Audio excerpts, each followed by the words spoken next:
ഈശോ മിശിഹായിക്ക് സ്തുതിയായിരിക്കട്ടെ. ഇപ്പോഴും എപ്പോഴും സ്തുതിയായിരിക്കട്ടെ.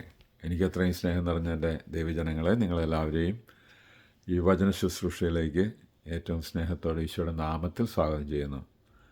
അപ്പോൾ നമ്മളിന്ന് ഞായറാഴ്ച മെയ് 12 2024 വചന ശുശ്രൂഷയിലേക്ക് പ്രവേശിക്കുകയാണ്.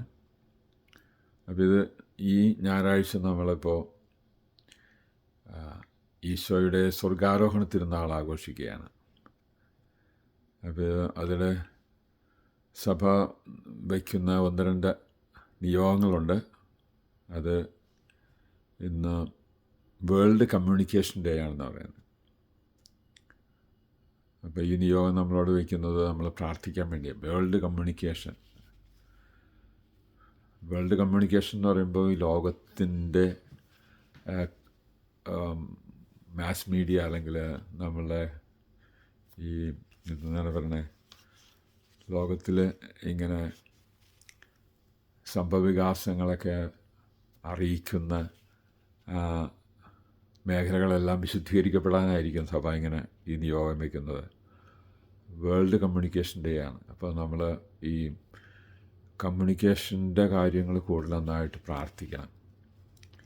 പിന്നെ അതുപോലെ തന്നെ കാനഡ ഹെൽത്ത് ഡേ ആണെന്ന് പറഞ്ഞ് പ്രഖ്യാപിക്കുന്നുണ്ടെന്ന്. അപ്പം ഞങ്ങളെ കാനഡയെ സംബന്ധിച്ച് ഞങ്ങളുടെ ആരോഗ്യ ദിനമായിട്ട് പ്രഖ്യാപിച്ചിരിക്കുകയാണ് ഈ ഞായറാഴ്ച. മെയ് മാസം എന്നൊക്കെ പറയുമ്പോൾ പരിശുദ്ധ അമ്മയുടെ മാസവും കൂടിയാണ്. പരിശുദ്ധ അമ്മയ്ക്കായി പ്രത്യേകം ഡെഡിക്കേറ്റ് ചെയ്തിട്ടുള്ള അല്ലെങ്കിൽ സമർപ്പിച്ചിട്ടുള്ള ഒരു മാസമാണ്. കാരണം ഫാത്തിമ മാതാവിൻ്റെ പെരുന്നാൾ നമ്മൾ 13 ആഘോഷിക്കുന്നു, മെയ് 13 ആഘോഷിക്കുന്നു. അപ്പോൾ അതൊക്കെയായിട്ട് ബന്ധപ്പെട്ട് മാതാവിനെ കൂടുതൽ സ്നേഹിക്കാൻ, വണങ്ങാൻ, അതുവഴി ഈശോയെ കൂടുതൽ സ്നേഹിക്കുവാൻ സഹായിക്കണം. പരിശുദ്ധ അമ്മ എലിസബത്ത് പുണ്യവതിയുടെ വീട്ടിൽ ചെന്നപ്പോൾ ആ എലിസബത്ത് പുണ്യവതിക്ക് പരിശുദ്ധാത്മാവിന് നിറവ് കിട്ടിയെന്നാണ് പറയുന്നത്, വചനം പറയുന്നത്. അപ്പോൾ അങ്ങനെയെങ്കിൽ നമ്മുടെ വീട്ടിലേക്കും ജപമാല ചൊല്ലി പ്രാർത്ഥിച്ച് നമ്മുടെ കുടുംബത്തിലേക്ക് പരിശുദ്ധ അമ്മയെ ക്ഷണിക്കുമ്പോൾ നമ്മുടെ കുടുംബത്തിലും പരിശുദ്ധാത്മാവ് നിറയാൻ അമ്മ സഹായിക്കും. നമുക്ക് ഒന്നും വേണ്ട, പരിശുദ്ധാത്മാവ് മതി. ആ പരിശുദ്ധാത്മാവ് നമ്മളെ എല്ലാ കാര്യത്തിലും സഹായിച്ചു തരും. എന്ത് പറയണം, എന്ത് പ്രവർത്തിക്കണം, എങ്ങനെയൊക്കെയാണ് ഓരോ കാര്യങ്ങൾ പ്ലാൻ ചെയ്യുന്നത്. ദൈവാത്മാവിനാൽ നയിക്കപ്പെടുന്ന ഒരു മക്കളായി മാറണമെങ്കിൽ പരിശുദ്ധാത്മാവ് തന്നെ വേണം. കാരണം ദുഷ്ടാത്മാവുള്ള ലോകത്തിലാണ് നമ്മൾ ജീവിക്കുന്നത്. ആ ദുഷ്ടാത്മാവിനെ നമ്മൾ ഇന്ന് ആട്ടിപ്പുറത്താക്കാനും ദൈവാത്മാവിനാൽ നിറഞ്ഞ് ജീവിക്കാനാണ് ദൈവമക്കളായി നമ്മൾ പ്രത്യേകം ശ്രദ്ധിക്കേണ്ടത്. അപ്പോൾ ഈ സ്വർഗാരോഹണം എന്നൊക്കെ പറയുമ്പോൾ അത് വചനത്തിൻ്റെ പൂർത്തീകരണമാണത്. ഇതൊക്കെ നമ്മൾ കൂടുതൽ. അപ്പോൾ ആ വചനം ദൈവം വാഗ്ദാനം ചെയ്തു, ഞാൻ പീഡകൾ സഹിച്ച് മരിക്കും, എന്നെ ജനപ്രമാണികളൊക്കെ വധിക്കും, പക്ഷേ ഞാൻ 3-ാം ദിവസം ഉയർത്തെഴുന്നേൽക്കും. യോഹന്നാൻ്റെ സുവിശേഷം അങ്ങനെയല്ല നമ്മളെ കാണിക്കുന്നത്. അതായത് 2-ാമത്തെ അധ്യായത്തിൽ വരുമ്പോൾ പരിശുദ്ധ അമ്മയുടെ നേതൃത്വത്തിൽ ആ കാനായിലെ കല്യാണ വിരുന്നിൻ്റെ കാര്യങ്ങൾ കഴിഞ്ഞ ഉടനെ തന്നെ പിന്നെ ദേവാലയത്തിലേക്ക് പോകുന്ന ഈശോയാണ് നമ്മൾ കാണുന്നത്. അവിടെ ചെന്ന് കഴിയുമ്പോൾ ആ ദേവാലയം ഒരു കച്ചവട സ്ഥലമാക്കി മാറ്റിയിരിക്കുന്ന അവസ്ഥ കണ്ടിട്ട് ഈശോ തൻ്റെ ആ തീക്ഷ്ണതയാൽ അവിടെയുള്ള ആ സംവിധാനങ്ങളൊക്കെ തെറിപ്പിച്ച് കളയുന്നു. എന്നിട്ട് അവരോട് പറയുകയാണ്, ഈ ആലയം നിങ്ങൾ നശിപ്പിക്കും, 3 ദിവസം കൊണ്ട് ഞാനിതിനെ പടുത്തുയർത്താമെന്ന് പറയുന്ന ആ സംഭവം. അപ്പോൾ അതാണ് നമ്മൾ ഉയർപ്പ് പെരുന്നാൾ ആഘോഷിച്ചത്. പക്ഷെ ഇപ്പോൾ ഈശോ പറഞ്ഞിട്ടുണ്ട്, ഞാൻ പിതാവിൻ്റെ പക്കൽ നിന്ന് വരുന്നു, ഞാൻ പിതാവിൻ്റെ പക്കലേക്ക് പോകുന്നു. അതിനെയാണ് 40-ാം തിരുനാൾ നമ്മൾ വിളിക്കുന്നത്. ആ 40-ാം തിരുനാൾ നമ്മളിന്ന് ആഘോഷിക്കുന്നത്. ഇനി 50-ാം തിരുനാൾ വരുമ്പോൾ പെന്തക്കോസ്ത തിരുനാളായി. അതാണ് അടുത്ത ഞായറാഴ്ച നമ്മൾ ആഘോഷിക്കാൻ പോകുന്നത്. ഇതൊക്കെ മനസ്സിൽ സൂക്ഷിച്ചുകൊണ്ട് പ്രാർത്ഥനയോടുകൂടി നമുക്ക് ഈ വചന ശുശ്രൂഷയിലേക്ക് പ്രവേശിക്കാം. പരിശുദ്ധ അമ്മയുടെ മധ്യസഹായം ചോദിച്ച് നമുക്ക് ഈ ശുശ്രൂഷ ആരംഭിക്കാം. നന്മ നിറഞ്ഞ മറിയമേ, നിനക്ക് സ്വസ്തി, കർത്താവ് അങ്ങയുടെ കൂടെ സ്ത്രീകളെല്ലാം അനുഗ്രഹിക്കപ്പെട്ടവളാകുന്നു. അങ്ങയുടെ ഉദരത്തിൻ ഫലമായി ഈശോ അനുഗ്രഹിക്കപ്പെട്ടവനാകുന്നു. പരിശുദ്ധ മറിയമേ, ദൈവത്തിൻ്റെ അമ്മേ, പാപികളായ ഞങ്ങൾക്ക് വേണ്ടി ഇപ്പോഴും ഞങ്ങളുടെ മരണസമയത്തും ഈശോയോട് പ്രാർത്ഥിച്ചോളണമേ. ആമേൻ. അപ്പോൾ നമ്മളിപ്പോൾ 1-ാമത്തെ വായനയിൽ കേൾക്കുന്നത് അപ്പോസ്തല പ്രവർത്തനത്തിൻ്റെ പുസ്തകം 1-ാം അധ്യായം 1 മുതൽ 11 വരെയുള്ള വാക്യങ്ങളാണ്. ശരിക്കും ശ്രദ്ധ കൊടുക്കേണ്ട അവിടെയാണ്. പക്ഷേങ്കിലും സുവിശേഷത്തിലും നമുക്ക് നന്നായിട്ട് ഈ സ്വർഗാരോഹണത്തെക്കുറിച്ച് പറയുന്നുണ്ട്. അപ്പോൾ അത് നമുക്ക് ശ്രദ്ധിക്കണം. അപ്പോൾ പിന്നെ സങ്കീർത്തനം 47-ാമത്തെ സങ്കീർത്തനമാണ് നമ്മൾ പറയുന്നത്. അവിടെ പറയുന്നത് ദൈവം കരഘോഷത്തോടുകൂടെ കാഹളനാദത്തോടുകൂടി, അങ്ങനെ ഷൗട്ട് എന്ന് പറയുന്നത് ഇവിടെ, God has gone up with shout, Lord with sound of a trumpet. കാഹളനാദം, ട്രംപറ്റ് എന്നൊക്കെ പറയുമ്പോൾ കാഹളനാദം എന്നൊക്കെയാണ് നമ്മൾ മലയാളത്തിൽ തർജ്ജമ ചെയ്യുന്നത്. അപ്പോൾ ദൈവം അത്യുഗ്രമായ ഒരു ശബ്ദത്തോടും കാഹളനാദത്തോടും കൂടി സ്വർഗത്തിലേക്ക് പോയെന്ന് പറയുന്നത്. ഈശോയുടെ ആ ഒരു, അതാണ് സങ്കീർത്തനത്തിൻ്റെ പൂർത്തീകരണം എന്നും പറഞ്ഞ് ലൂക്കായുടെ സുവിശേഷം 24:44 ഇങ്ങനെ പഠിപ്പിക്കുന്നുണ്ട്. അതായത് നിങ്ങൾക്കറിയാൻ പാടില്ലേ, നിയമത്തിലും പ്രവാചകന്മാരിലും സങ്കീർത്തനങ്ങളിലും അവിടെ യേശു 3 കാര്യം എടുത്തെടുത്ത് പറയുന്നുണ്ട്. അപ്പോൾ ഒന്നാമത്തെ കാര്യം നിയമം, അതായത് മോസസിനെ കൊണ്ട് എഴുതിപ്പിച്ച 5 ഗ്രന്ഥങ്ങളില്ലേ, പഞ്ചഗ്രന്ഥികൾ നമ്മൾ പറയുന്ന ആദ്യത്തെ 5 ഗ്രന്ഥങ്ങൾ. അതിനുശേഷം പിന്നെ പ്രോഫറ്റിനെ പറ്റിയാണ് കൂടുതൽ ഊന്നൽ. അപ്പം നിയമത്തിലും പ്രവാചകന്മാരിലും പിന്നെ പറയണത് എന്താണ്, പിന്നെ ഇതാണ്, അതായത് സങ്കീർത്തനങ്ങൾ. അപ്പോൾ സങ്കീർത്തനങ്ങളൊക്കെ നമ്മൾ ശ്രദ്ധിക്കണം. അവിടെ പ്രതിവചനമൊക്കെ നമ്മൾ പറയുമ്പോൾ വളരെ ആത്മാവിൻ്റെ നിറവോടുകൂടി ദൈവബലിയിലൊക്കെ സംബന്ധിക്കുമ്പോൾ ആ പ്രതിവചന സങ്കീർത്തനമൊക്കെ ഉറക്കെ പറയണം. നമ്മുടെ കുഞ്ഞുമക്കളൊക്കെ കാണണം നമ്മളിങ്ങനെ ദൈവത്തിൻ്റെ നാമം ഇങ്ങനെ ഉച്ചത്തിൽ ഇങ്ങനെ പ്രഘോഷിക്കുന്നതൊക്കെ കാണണം. ദൈവാലയത്തിൽ ഒന്നിച്ചുകൂടി ദൈവമക്കളെല്ലാവരും കൂടി അങ്ങനെ നല്ല ആഘോഷമായ ദൈവബലിയാക്കി മാറ്റണം. ദൈവബലി ഒരച്ഛൻ മാത്രം നിന്ന് ചെല്ലുന്നൊരു കുർബാനയാകാതെ ദൈവമക്കളെല്ലാവരും കൂടി ചേർന്ന് നല്ല ആഘോഷത്തോടെ ഷൗട്ട് എന്താ ഇവിടെ പറയുന്നത് കേട്ടോ, God has gone up with shout, the Lord with the sound of a trumpet. കാഹളനാദത്തോടും അത്യുഗ്രമായ ശബ്ദത്തോടും കൂടി ദൈവം ഉന്നതങ്ങളിലേക്ക് പോയെന്നും പറഞ്ഞുകൊണ്ടാണ് ഈ സങ്കീർത്തനം പറയുന്നത്. 47-ാമത്തെ സങ്കീർത്തനം. അവിടെ കയ്യടിക്കലൊക്കെ ഉണ്ട്. അപ്പോൾ കയ്യടിക്കുക എന്നൊക്കെ പറയുന്നത് ആ സന്തോഷത്തിൻ്റെ ഒരു കാര്യമാണ്. കാരണം ദൈവം ഇവിടെ വിജയിക്കുന്നു, ദൈവം പറഞ്ഞത് പൂർത്തിയാക്കുന്നു, ദൈവം പറഞ്ഞത് ഇവിടെ സംഭവിക്കുന്നു. അതാണ് നമ്മളുടെ ഊന്നൽ കൊടുക്കേണ്ടത്. പിന്നെ 2-ാമത്തെ വായനയിൽ എഫേസ്യക്കാർക്ക് എഴുതിയ ലേഖനം, വിശുദ്ധ പൗലോസ് അപ്പോസ്തലൻ എഫേസ്യക്കാർക്ക് എഴുതിയ ലേഖനത്തിൽ 1-ാമത്തെ അധ്യായത്തിൽ 17 മുതൽ 23 വരെയാണ്. അവിടെ വിശുദ്ധ പൗലോസ് അപ്പോസ്തലൻ പറയുന്ന കാര്യങ്ങൾ ദൈവത്തിൻ്റെ ആത്മാവ് വഴി നിങ്ങൾക്ക് ജ്ഞാനവും വെളിപ്പെടുത്തലും കിട്ടട്ടെ എന്ന് പറഞ്ഞത്. അപ്പോൾ നമ്മൾ ശരിക്കും ദൈവത്തെ ആരാധിച്ച് സ്തുതിച്ച് ജീവിച്ചു കഴിഞ്ഞാൽ നമ്മളിൽ ദൈവം പരിശുദ്ധാത്മ നിറവ് തരുത്. പരിശുദ്ധാത്മാവ് നിറവ് തരുമ്പോഴാണ് നമ്മളെ സംബന്ധിച്ച് നമുക്ക് ജ്ഞാനം ഉണ്ടാകുക. പിന്നെ അതുപോലെ തന്നെ ദൈവിക സത്യങ്ങൾ നമുക്ക് കൃത്യമായിട്ട് വേണ്ട സാഹചര്യത്തിലൊക്കെ ഓർമ്മിപ്പിച്ച് തരിക. ഇപ്പോൾ ചിലർക്കൊക്കെ വചനം എവിടെ പറഞ്ഞിരിക്കുന്നു എന്നൊക്കെ പറയാൻ, എന്ത് വചനം പറഞ്ഞിരിക്കുന്നു എന്നൊക്കെ പറയും. ഇതൊക്കെ കൃത്യമായിട്ട് ഓർക്കാൻ പറ്റിയ ഒരു ശക്തി ഒരാൾക്കുണ്ടെന്ന് പറഞ്ഞാൽ അതൊരു വെറുതെ കിട്ടുന്നതല്ല, അത് ദൈവം കൊടുക്കുന്നൊരു വരമാണ്, അല്ലെങ്കിൽ ദൈവം കൊടുക്കുന്നൊരു കൃപയാണ്. അപ്പോൾ അത് നമ്മൾ ഓരോരുത്തരും മേടിച്ചെടുക്കണം. അപ്പോൾ ഉള്ളവനെ കളിയാക്കി കഴിഞ്ഞാൽ നമുക്ക് കിട്ടത്തില്ല. ഉള്ളവനെ ഒരിക്കലും കളിയാക്കാൻ പാടില്ല, അങ്ങനെ പറയണമെന്നൊക്കെ പറഞ്ഞു. പലപ്പോഴും നമ്മുടെ സംസാരത്തിൽ അശ്രദ്ധമായിട്ട് പിശാചിൻ്റെ അരൂപിയോടുകൂടി സംസാരിക്കുന്ന ചില സംസാര വാക്കുകളൊക്കെ വരുന്നുണ്ട്. അതൊക്കെ മുഴുവൻ മാറണമെങ്കിൽ നമ്മൾ വിശുദ്ധീകരിക്കപ്പെടണമെങ്കിൽ പരിശുദ്ധാത്മാവെന്ന് പറയാം. പരിശുദ്ധാത്മാവാണ് നമ്മളിങ്ങനെയുള്ള അശുദ്ധികളിൽ നിന്നൊക്കെ നമ്മളെ മാറ്റുന്നത്. അതുകൊണ്ടാണ് ഈശോ നേരത്തേക്ക് സുവിശേഷത്തിലും പറഞ്ഞു വെച്ചതുപോലെ നിങ്ങൾ മുന്തിരിച്ചെടിയാണ്, ഞാൻ മുന്തിരിച്ചെടിയാണ്, നിങ്ങൾ ശാഖയാണ്. അപ്പോൾ ശാഖയോട് ചേർന്ന് നിൽക്കണം, ശാഖയിൽ ചേർന്ന് നിന്നില്ലെങ്കിൽ വെട്ടിക്കളയും എന്നൊക്കെ പറയുന്ന സംഭവങ്ങൾ നമ്മൾ ഓർത്തിരിക്കണം. അപ്പോൾ അങ്ങനെ നമ്മൾ ഈശോയോട് ബന്ധപ്പെട്ട് നിൽക്കണം. അതിൻ്റെ ഒരു വലിയ രഹസ്യമാണ് കുർബാനയിൽ പങ്കെടുക്കുക, കുർബാനയിലെ വചനത്തിനെയൊക്കെ ശരിക്കും വിശുദ്ധമായൊരു ഹൃദയത്തിൽ സ്വീകരിക്കണം. അശുദ്ധമായ ഹൃദയമൊക്കെ കുമ്പസാരിച്ചൊക്കെ നമ്മൾ വെടിപ്പായിട്ട് വരണം, അങ്ങനെയൊക്കെയുള്ള കാര്യങ്ങളൊക്കെ. അപ്പോൾ അങ്ങനെ പൗലോസപ്പോസ്തലൻ പറഞ്ഞതാണ് എപ്പസ്യക്കാർക്ക് എഴുതിയ ലേഖനം 1-ാമത്തെ അധ്യായം 17-ാമത്തെ വാക്യത്തിൽ ഇങ്ങനെ പറയുന്നു, സ്പിരിറ്റ് ഓഫ് വിസ്ഡം, അതായത് ജ്ഞാനത്തിൻ്റെ അരൂപി, പിന്നെ വെളിപാടിൻ്റെ രൂപി, ഇതൊക്കെ പരിശുദ്ധാത്മാവ് തരുന്ന വലിയൊരു സമ്മാനമാണ്. പരിശുദ്ധാത്മാവിനെ സ്നേഹിക്കണമെങ്കിൽ ഈശോയിൽ നിന്നാണ് ഈ ആത്മാവ് വരുന്നത്. ഈശോയെ സ്നേഹിക്കുന്നവർക്കേ പരിശുദ്ധാത്മാവിനെ കിട്ടുള്ളൂ. അപ്പോൾ ഈശോയാണ് നമ്മുടെ വാതിൽ, ഈശോയാണ് നമ്മുടെ വഴി, ഈശോയാണ് നമ്മുടെ സത്യം.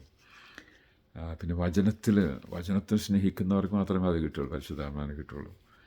No what hope to which he has called you. അപ്പം നമ്മുടെ ഹൃദയങ്ങൾ ജ്വലിക്കണമെന്നാണ് പൗലോസപ്പോസ്തലൻ ഇവിടെ പറയുന്നത് 17-ാമത്തെ വാക്യത്തിൽ. അപ്പം നമ്മുടെ ഹൃദയങ്ങൾ ജ്വലിക്കണം. പിന്നെ എന്ത് പ്രത്യാശയിലൂടെ നമ്മൾ വിളിച്ചിരിക്കുന്നു അതിനെപ്പറ്റിയുള്ള നല്ല ബോധ്യങ്ങൾ വേണം. അപ്പോൾ അതൊരു നല്ല മിക്കവരുടെ മനസ്സിലിപ്പോൾ ഉണ്ടോ നമ്മൾ സ്വർഗത്തിലേക്ക് പോകണവരാണെന്നൊക്കെ ഉള്ളത്. സ്വർഗാരോഹണം എന്നൊക്കെ പറഞ്ഞാൽ അത് നമ്മുടെ വിശ്വാസത്തിൻ്റെ ഒറ്റ ബാക്കി പറയണമെങ്കിൽ ഇത്രേ ഉള്ളൂ. ഹാവായുടെ പുറന്തള്ളപ്പെട്ട മക്കളാണ് നമ്മളെ രക്ഷിക്കാൻ ഈശോയുടെ വന്ന് നമ്മളെ ഇപ്പോൾ അവിടെ നിന്ന് പാടുപീടകളൊക്കെ സഹിച്ച് നമ്മുടെ പാവങ്ങളൊക്കെ തേച്ച് മാച്ച് കളഞ്ഞ് നമ്മളെ സ്വർഗത്തിലേക്ക് ഈശോ കൂട്ടിക്കൊണ്ടുപോകുന്നു. ഈശോയെ സ്നേഹിക്കുന്നവർക്ക്. അതുകൊണ്ടാണ് ഇന്നത്തെ സുവിശേഷത്തിൽ മാർക്കോസിൻ്റെ സുവിശേഷം 16-ാം അധ്യായം 15-ാമത്തെ വാക്യത്തിലൊക്കെ ഇങ്ങനെ പഠിപ്പിക്കുന്നത്,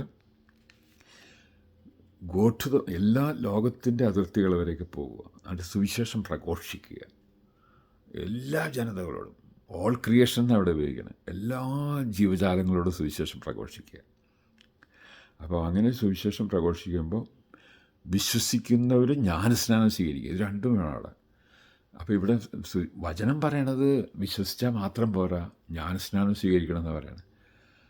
അപ്പോൾ ജ്ഞാനസ്നാനം സ്വീകരിക്കില്ല. പിന്നെ സഭ ഇങ്ങനെ ദൈവശാസ്ത്രപരമായിട്ട് ഇങ്ങനെ പറയുന്നുണ്ട്, എന്താണ് ശരിക്കും ജ്ഞാനസ്നാനം ഇങ്ങനെ സ്വീകരിച്ചില്ലെങ്കിലും ഈ ആത്മാവിലൊരു ജ്ഞാനസ്നാനം സ്വീകരിക്കലുണ്ടെന്നൊക്കെ പറഞ്ഞ് പഠിപ്പിക്കുന്ന ഒരു സംഭവമൊക്കെ ഉണ്ട്. എന്തോ ആവട്ടെ, ശരിക്കൊരു ചിലവരുടെ ആ ഭയപ്പാടൊക്കെ ഉണ്ട്, അല്ലെങ്കിൽ ചിലവർക്ക് അതിൻ്റെ തടസ്സങ്ങളൊക്കെ ഉള്ളതുകൊണ്ട് ആത്മാവിൽ ജ്ഞാനസ്നാനം സ്വീകരിക്കാമെന്ന് പറയുന്നത്. എന്ന് പറഞ്ഞാൽ നമ്മുടെ പള്ളിയിലൊക്കെ വന്ന് ചിലപ്പോൾ എല്ലാവരും കാണുക, എല്ലാ സമൂഹത്തിന് മുമ്പിൽ വന്ന് ചെയ്യാതെ ശരിക്കും രഹസ്യമായിട്ട് ആരാധിക്കുന്നവരുണ്ട് ഈശോയെ. പിന്നെ പരസ്യമായിട്ട് പറഞ്ഞാൽ ഒരു പക്ഷേ പലതരത്തിലുള്ള തടസ്സങ്ങൾ, പിന്നെ ആത്മാവ് കൊടുക്കുന്ന പ്രേരണ വെച്ചാൽ അവരൊക്കെ ചെയ്യുന്നത്. ചിലർ പരസ്യമായിട്ട് ഇങ്ങനെ പ്രഖ്യാപിച്ചതിൻ്റെ പേരിൽ ദുഷ്ടാത്മാവ് നിറഞ്ഞവർ വന്ന് അവരെ കൊന്നുകളയുന്ന അവസ്ഥകളൊക്കെ ഉണ്ട്. അങ്ങനെയാണല്ലോ ഈശോ മരിച്ചത്. ഈശോയുടെ സംഭവം വെച്ചാൽ ഈശോ ഇവിടെ വന്ന് ഒരു തരത്തിൽ മനുഷ്യമക്കളുടെ പാപത്തിന് പരിഹാരം ചെയ്യാൻ ഈശോ തന്നെ ബലിയർപ്പിക്കുന്നു. മറുഭാഗത്ത് ദുഷ്ടാത്മാവ് ബാധിച്ചവർ ദുഷ്ടലാക്കോടുകൂടി ഈശോയെ വധിച്ചു കളയുന്നു. ഇങ്ങനെ രണ്ട് സംഭവമുണ്ട് അവിടെ. അപ്പോൾ കണ്ണ് കാണാൻ പാടില്ലായിക, സത്യം മനസ്സിലാക്കാൻ പറ്റാഴിക, ഇങ്ങനെയാണ് ആ ഭാഗത്തെ പറ്റി ചിന്തിക്കുമ്പോൾ നമുക്ക് കാണാൻ സാധിക്കുന്നത്. ഇവിടെ ഒരു ഭാഗത്ത് നമ്മൾ ദൈവപിതാവ് ഈ മനുഷ്യമക്കളുടെ പാപത്തിന് നല്ലൊരു വിശുദ്ധ ഹൃദയത്തിൽ വിശുദ്ധ ജീവിതം ബലിയർപ്പിക്കുന്ന തൻ്റെ വിശുദ്ധനായ മകൻ, അതാണ് ഈശോ എന്ന് പറയുന്നത്. അപ്പോൾ ആ ഈശോയുടെ ബലിയർപ്പണം വഴി നമ്മൾ പാപവിമുക്തരായി മാറുന്നു. അത് നമ്മൾ വിശ്വസിക്കുന്ന വഴിയാണ്. ഈശോ അങ്ങനെ അർപ്പിച്ചു, ഈ ലോകത്തിൽ അതിൻ്റെ എല്ലാ അനുഗ്രഹങ്ങളും ഉണ്ട്, നിറഞ്ഞിട്ടുണ്ട്. പക്ഷെ അത് നമ്മൾ എടുത്തു കുടിക്കണമെങ്കിൽ അയാളുടെ ബക്കറ്റിൽ നിറച്ച് വച്ചിരിക്കുന്ന അതിന് കപ്പ് കൊണ്ട് കോരി നമ്മൾ കുടിക്കുന്ന പോലെ ഈശോയിൽ വിശ്വസിച്ച് അതാണ് ഈശോ എപ്പോഴും പറയുന്നത്, ആർക്കെങ്കിലും ദാഹിക്കുന്നെങ്കിൽ എന്നിൽ വന്ന് കുടിക്കട്ടെ, യോഹന്നാൻ 7:37 പറഞ്ഞങ്ങനെ. അപ്പം അങ്ങനെ ഒരു സംഭവമുണ്ട്. നമ്മളപ്പോൾ ചെന്ന് ഈശോയെ ശരിക്കും ഹൃദയത്തിൽ അങ്ങോട്ട് സ്വീകരിക്കണം. പരിശുദ്ധ അമ്മയൊക്കെ സ്വീകരിച്ച് ഇങ്ങനെ ഹൃദയത്തിൽ ഇങ്ങനെ ധ്യാനിച്ചുകൊണ്ടിരിക്കുന്ന പോലെ, വചനം ധ്യാനിച്ച് നിൽക്കുന്ന പോലെ, അത് വിശ്വസിക്കുന്നവർക്കാണ് ആ ധ്യാനം ഇങ്ങനെ ധ്യാനിക്കാൻ പറ്റുള്ളൂ. വിശ്വസിക്കാത്തവർക്കൊന്നും ഹൃദയത്തിൽ ഇങ്ങനെ വചനം ധ്യാനിക്കാൻ പറ്റില്ല. അപ്പോൾ അതാണ് രണ്ടാമത്തെ വായനയിൽ പറയുന്നത്. പിന്നെ ഗോസ്പൽ അക്ലമേഷനായിട്ട് പറയുന്നത് യോഹന്നാൻ്റെ മത്തായി അപ്പോസ്തലൻ്റെ സുവിശേഷം 28-ാം അധ്യായം 19-20 വാക്യങ്ങളാണ്. അതായത് നിങ്ങളിൽ എല്ലാ എല്ലാ രാജ്യത്തിലെയും ആളുകളെ ശിക്ഷപ്പെടുത്തുമെന്നാണ്. ഞാൻ നിങ്ങളുടെ ലോകാവസാനം വരെ ഉണ്ടായിരിക്കും. ഇതെല്ലാം പറയുന്നത് ആരോടാണെന്ന് ചോദിച്ചു കഴിഞ്ഞാൽ അപ്പോസ്തലന്മാർക്ക് കൊടുക്കുന്ന അന്ത്യശാസനങ്ങളാണിത്. ഈശോ അപ്പോസ്തലന്മാരെ 12 അപ്പോസ്തലന്മാരെ ഒരുക്കി നിർത്തിയത് അതിനു വേണ്ടിയാണ്. അപ്പോൾ ആ അപ്പോസ്തലന്മാരുടെ സാന്നിധ്യത്തിൽ 40-ാം തിരുനാൾ ആഘോഷിക്കുന്ന സമയത്ത് അവരവിടെ നിൽക്കുമ്പോഴാണ് അവരോട് ഇങ്ങനെ പറഞ്ഞുകൊണ്ടിരിക്കുകയാണ്. ലൂക്കായുടെ ഈ മാർക്കോസിൻ്റെ സുവിശേഷത്തിൽ ഇങ്ങനെ പറയുന്ന എങ്ങനെ. പിന്നെ അതുപോലെ ഈ ഇതാണ് ഇന്നത്തെ ആദ്യ വായനയിലും അങ്ങനെ തന്നെ പറയുന്നത്. ആദ്യത്തെ വായന എന്താണ്? അപ്പോസ്തല പ്രവർത്തനം 1-ാം അധ്യായം 1 മുതൽ 11 വരെ പറയുമ്പോൾ അല്ലയോ തിയോഫിലസ് എന്ന് പറയുന്നത്. തിയോസ് എന്ന് പറയുമ്പോൾ ഗോഡാണ്, ഫിലോസ് എന്ന് പറയുമ്പോൾ പുത്രനാണ്, സണ്ണാണ്. അപ്പോൾ സൺ ഓഫ് ഗോഡ് എന്നുള്ള സംബോധനയാണ്. എന്ന് വെച്ചാൽ ഈ ദൈവത്തിൻ്റെ വചനങ്ങളൊക്കെ വിശ്വസിക്കുകയും അംഗീകരിക്കുകയും ചെയ്യുന്ന മക്കളൊക്കെ ദൈവമക്കളാണ്. ആ അർത്ഥത്തിലാണ് അത് വരുന്നത്. പിന്നെ തിയോഫിലസ് എന്ന് പറഞ്ഞ ആളുണ്ടായിരിക്കും. ഏതായാലും ഈ ലൂക്കാസ് സുവിശേഷകനാണല്ലോ ഈ അപ്പോസ്തല പ്രവർത്തനം എഴുതുന്നത്. അപ്പോൾ ആ ഒന്ന് നമ്മളോട് ആ തിയോഫിലസ് എന്ന് പറഞ്ഞ ആ വ്യക്തിയോട് ഇങ്ങനെ പറഞ്ഞുകൊണ്ടിരിക്കുകയാണ്. അപ്പോൾ തിയോഫിലസ് എന്ന് പറയുമ്പോൾ അല്ലയോ ദൈവപുത്ര, ഞാൻ നിന്നോട് പറഞ്ഞിരുന്നത് പോലെ കർത്താവ്. അപ്പോൾ ആദ്യത്തെ പുസ്തകം ലൂക്കാ സുവിശേഷകൻ്റെ പുസ്തകത്തിൽ എന്താണ് എഴുതിയിരിക്കുന്നത് വെച്ച് കഴിഞ്ഞാൽ അത് ഈശോ ചെയ്ത കാര്യങ്ങൾ, ഈശോ പഠിപ്പിച്ച കാര്യങ്ങൾ. ഇത് 2 കാര്യങ്ങളാണ് അവിടെ ഒന്നിലോടുത്ത് പറഞ്ഞിരിക്കുന്നത്. അപ്പോൾ അതിൽ പറയുന്ന ഒരു വാചകമാണ് വളരെ ഇമ്പോർട്ടൻ്റ്. അതായത് സ്വർഗത്തിലേക്ക് എടുക്കപ്പെടുന്നത് വരെ ഉള്ള എല്ലാ സംഭവങ്ങളും ഞാനതിൽ എഴുതിയിട്ടുണ്ടെന്നാണ് പറയുന്നത്. പിന്നെ അത് കഴിഞ്ഞിട്ട് അപ്പോൾ അതിൽ പിന്നെ ഒന്നും കൂടി ആവർത്തിക്കുകയാണ് അതിൽ പറയുന്നത്. അപ്പോൾ ഈ അവിടെ ആവർത്തിക്കുന്നതിൽ ഒരു കാര്യം പ്രത്യേകം പറയുന്നുണ്ട്. അവർക്ക് ചില ഇൻസ്ട്രക്ഷൻസ് അവസാനമായിട്ട് കൊടുക്കുന്നുണ്ട്. അതും കൊടുക്കുന്നത് ഇവിടെ ഊന്നൽ കൊടുക്കുന്നത് ഹോളി സ്പിരിറ്റിൻ്റെ സഹായത്തോടെയാണെന്ന് പറയുന്നത്. അപ്പോൾ തന്നെ തിരഞ്ഞെടുത്തവരെ ഹോളി സ്പിരിറ്റിൻ്റെ സഹായത്തോടെ പഠിപ്പിക്കുന്നു. പക്ഷേ അവരോട് പറയുന്ന ഒരു കാര്യമുണ്ട്, നിങ്ങളിവിടം വിട്ട് പോകരുത്, ജെറൂസലം വിട്ട് പോകരുതെന്നും പറയുന്നുണ്ട്. അത് കമാൻഡ് പോലെയാണ് പറയുന്നത്. അത് നിങ്ങൾ പോകരുതെന്ന് പറയുന്ന പോലെ ആജ്ഞാപിക്കുകയാണ്. നിങ്ങൾ പോയ കഴിഞ്ഞാൽ ഇപ്പോൾ എൻ്റെ മനസ്സിലോട്ട് പെട്ടെന്ന് ഓടി വരുന്നത് ഈ സോദോം ഗൊമോറയിൽ നിന്ന് ഓടിപ്പോണ കാര്യമാണ്. അപ്പോൾ ലോത്തിനോടൊക്കെ പറഞ്ഞ് വേഗം ഓടിപ്പോയിക്കുമെന്ന് പറയാം. പക്ഷേ ലോത്തിൻ്റെ ഭാര്യ അപ്പോൾ തിരിഞ്ഞു നോക്കരുതെന്ന് പറഞ്ഞിരിക്കുന്ന ഒരു സംഭവമുണ്ട്. അത് അവൾ നിരാകരിച്ചു. അപ്പോൾ ദൈവവചനത്തിലൊക്കെ ഓരോ കാര്യങ്ങൾ പറഞ്ഞാൽ അത് അതേപടി പാലിക്കാൻ നോക്കണം. അതേപടി പാലിക്കാതെ വരുമ്പോഴാണ് നമ്മുടെ ജീവിതത്തിൽ വീഴ്ചകളുണ്ടാകുന്നത്. പിന്നെ പെട്ടെന്ന് വേറൊരു കാര്യം കൂടി വരുന്നത്, ആദ്യത്തെ രാജാവായ സാവുൽ രാജാവിനോട് പറഞ്ഞ കാര്യങ്ങൾ കൃത്യമായിട്ട് ചെയ്തില്ല. അപ്പോൾ ദൈവവചനത്തിൻ്റെ കാര്യത്തിൽ നമ്മൾ ഒരുതരം അയഞ്ഞ മനസ്സിൽ കൊടുക്കരുത്. അപ്പോൾ ഈ ലോത്തിൻ്റെ ഭാര്യയ്ക്കും അല്ലെങ്കിൽ സാവുൽ രാജാവിനൊക്കെ പറ്റിയ പോലെയുള്ള അപകടങ്ങൾ നമ്മുടെ ജീവിതത്തിൽ സംഭവിക്കും. അപ്പോൾ വചനം അങ്ങേയറ്റം ജീവിക്കാൻ നോക്കണം. ജീവിക്കാൻ പറ്റുന്നില്ലെങ്കിൽ അതിന് സഹായം ചോദിക്കണം. അതിനാണ് പരിശുദ്ധാത്മാവ് വേണമെന്ന് എപ്പോഴും നമ്മളെ ഓർമ്മിപ്പിച്ചുകൊണ്ടിരിക്കുന്നത്. ഇതിലും ഈ സ്വർഗാരോപണ തിരുനാളിലും പറയുന്നത് ഒരു ഹൈലൈറ്റ് ചെയ്യുന്ന ഒരു ശക്തി അതാണ്. അതായത് ഈശോ മരിച്ചവന്ന് ഉയർത്തത് എങ്ങനെയാണ്? പരിശുദ്ധാത്മാവിൻ്റെ സഹായത്തോടെ. ഈശോ സ്വർഗാരോപണം ചെയ്യണത് എങ്ങനെയാണ്? പരിശുദ്ധാത്മാവിൻ്റെ സഹായത്തോടെ എന്നുള്ള. അപ്പോൾ ഒരു ആത്മാവിൻ്റെ ഒരു പ്രവർത്തനമാണ് ഇവിടെ. പിന്നെ പൗലോസ് അപ്പോസ്തലൻ്റെ വാക്കുകൾ കേട്ട് കഴിഞ്ഞാൽ അവിടെ പറയുന്നത് എന്താണ്? അതായത് നിങ്ങൾക്ക് ജ്ഞാനത്തിൻ്റെ ആരൂപിയും പിന്നെ വെളിപാടിൻ്റെ ആരൂപിയും ലഭിക്കട്ടെ എന്ന് പറയുന്നത്. എന്ന് പറഞ്ഞാൽ ഓരോരോ കാര്യങ്ങളും മനസ്സിലാക്കി ദൈവം തരും. ദൈവം നമ്മളെ സഹായിക്കും. നമ്മൾ ദൈവത്തിൽ ആശ്രയിക്കണം എന്നുള്ളതാണ് പറയുന്നതിൻ്റെ അർത്ഥം. അപ്പോൾ പിന്നെ ആദ്യത്തെ വാചനയിലാണ് കൂടുതൽ ഇങ്ങനെ ഈ സ്വർഗാരോപണത്തിൻ്റെ അന്തിമ നിമിഷത്തിൽ എന്തൊക്കെയാണ് പറഞ്ഞതെന്ന് ഒന്നും കൂടി ഭയങ്കരമായിട്ട് തെളിച്ചു പറയുന്നത്. അപ്പം തൻ്റെ സഹനത്തിനൊക്കെ ശേഷം ഈ അപ്പോസ്തലന്മാർ 40 ദിനരാത്രങ്ങൾ പല സമയത്തായിട്ട് അവർ തൻ്റെ ഉയർത്തെഴുന്നേറ്റിരിക്കുന്നു എന്നുള്ള കാര്യങ്ങൾ, അതായത് മരിച്ചവനിൽ നിന്ന് ഞാൻ ഉയർത്തു, ഇതാണ് ദൈവത്തിൻ്റെ ഏറ്റവും വലിയ പഠിപ്പിക്കൽ. അതായത് നമ്മൾ ഈശോയിൽ വിശ്വസിച്ച് കഴിഞ്ഞാൽ നമ്മൾ മരിക്കില്ല എന്നും, ഈശോയിൽ വിശ്വസിച്ച് കഴിഞ്ഞാൽ നമ്മൾ ഉയർക്കുമെന്നുള്ളതാണ്. അതിനാണ് ഈശോ ഇങ്ങനെ വഴിയും സത്യവും ജീവനുമായിട്ട് നമ്മളെ കാണിച്ചിരുന്നത്. ഈശോ നമ്മുടെ വഴിയാണ്, ഈശോ നമ്മുടെ സത്യമാണ്, ഈശോ നമ്മുടെ ജീവനാണ്. അപ്പോൾ ആ നിത്യജീവിതം എങ്ങനെയാണെന്ന് നമുക്കൊരു എന്തെങ്കിലും രൂപം ഉണ്ടോ എന്ന് ചോദിച്ചാൽ ഈശോയെ നോക്കിയാൽ മതി. ഈശോയെ നോക്കി ഈശോ എന്താ കാണിക്കുന്നത്? ഇപ്പോഴത്തെ ഈശോ സ്വർഗത്തിലേക്ക് ഉയർത്തെഴുന്നേറ്റ് സ്വർഗത്തിലേക്ക് പിതാവിൻ്റെ പക്കലേക്ക് പോകുന്നു. യോഹന്നാൻ്റെ സുവിശേഷം 14-ാം അധ്യായം പഠിക്കുമ്പോൾ അവിടെ എന്താ ഈശോ പറയണേ? അതായത് എൻ്റെ പിതാവിൻ്റെ ഭവനത്തിൽ അനേകം വാസസ്ഥാനങ്ങളുണ്ട്, ഒരു സ്ഥലം സജ്ജമാക്കി കഴിഞ്ഞ് ഞാൻ വന്ന് നിങ്ങളെ കൂട്ടിക്കൊണ്ടുപോകും. അപ്പോൾ ഇവിടെ ഒരു ഈശോയോടുകൂടി ചേർന്നുള്ള ഒരു യാത്രയും ഈശോയോട് കൂടിയുള്ള ഒരു വളർച്ചയും ഈ ലോകത്തിലുണ്ട്. അപ്പോൾ അങ്ങനെ നിൽക്കുമ്പോൾ എന്താണ് ഈ ലോകത്തെ അതിജീവിക്കുവാൻ നമുക്ക് കൽപ്പ് എങ്ങനെ കിട്ടും എന്ന് ചോദിച്ചു കഴിഞ്ഞാൽ ഈശോയിൽ നിന്ന് നമുക്ക് പരിശുദ്ധാത്മാവിനെ കിട്ടും. അതുകൊണ്ട് എൻ്റെ ശരീരം ഭക്ഷിക്കണമെന്ന് ഈശോ പറയുന്നതിൻ്റെ ആ യോഹന്നാൻ 6:53-51 പഠിപ്പിക്കുന്ന സംഭവങ്ങളൊക്കെ നമ്മുടെ മനസ്സിലോട്ട് ശരിക്കും പതിയണം. എന്നാൽ ഈശോയെ ഭക്ഷിച്ചാൽ മാത്രം, അപ്പോൾ ഈശോയെ നമ്മൾ പരിശുദ്ധ കുർബാനയിൽ സ്വീകരിച്ച് കഴിയുമ്പോൾ നമുക്ക് വെളിപാടിൻ്റെ ജ്ഞാനത്തിൻ്റെ രൂപിയുടെ സഹായത്താൽ പരിശുദ്ധാത്മാവിൻ്റെ ശക്തിയാൽ നമുക്ക് എന്നിൽ ഈശോ വന്നിരിക്കുന്നു, എൻ്റെ കൂടെ ഈശോ ഉണ്ട് എന്നുള്ള അങ്ങോട്ട് പറയണം. കാണാതെ വിശ്വസിക്കുന്നതൊക്കെ തോമാ നീ എന്നെ കണ്ടതുകൊണ്ട് വിശ്വസിച്ച് കാണാതെ വിശ്വസിക്കുന്നതിന് ഭാഗ്യമാണ്. യോഹന്നാൻ 20-26 പഠിപ്പിക്കുന്ന അങ്ങനെയല്ലേ. അപ്പോൾ അങ്ങനെ ആ ഒരു വിശ്വാസം നമുക്ക് 26 21 ഒന്ന് ചെക്ക് ചെയ്താൽ മതി. ഏതായാലും ആ ഒരു വിശ്വാസം കാണാതെ നമ്മൾ വിശ്വസിച്ചോളണം. കാണാതെ എന്ന് പറഞ്ഞാൽ ഇവിടെ ഒന്നും ഇല്ലയെന്നല്ല എൻ്റെ അർത്ഥം.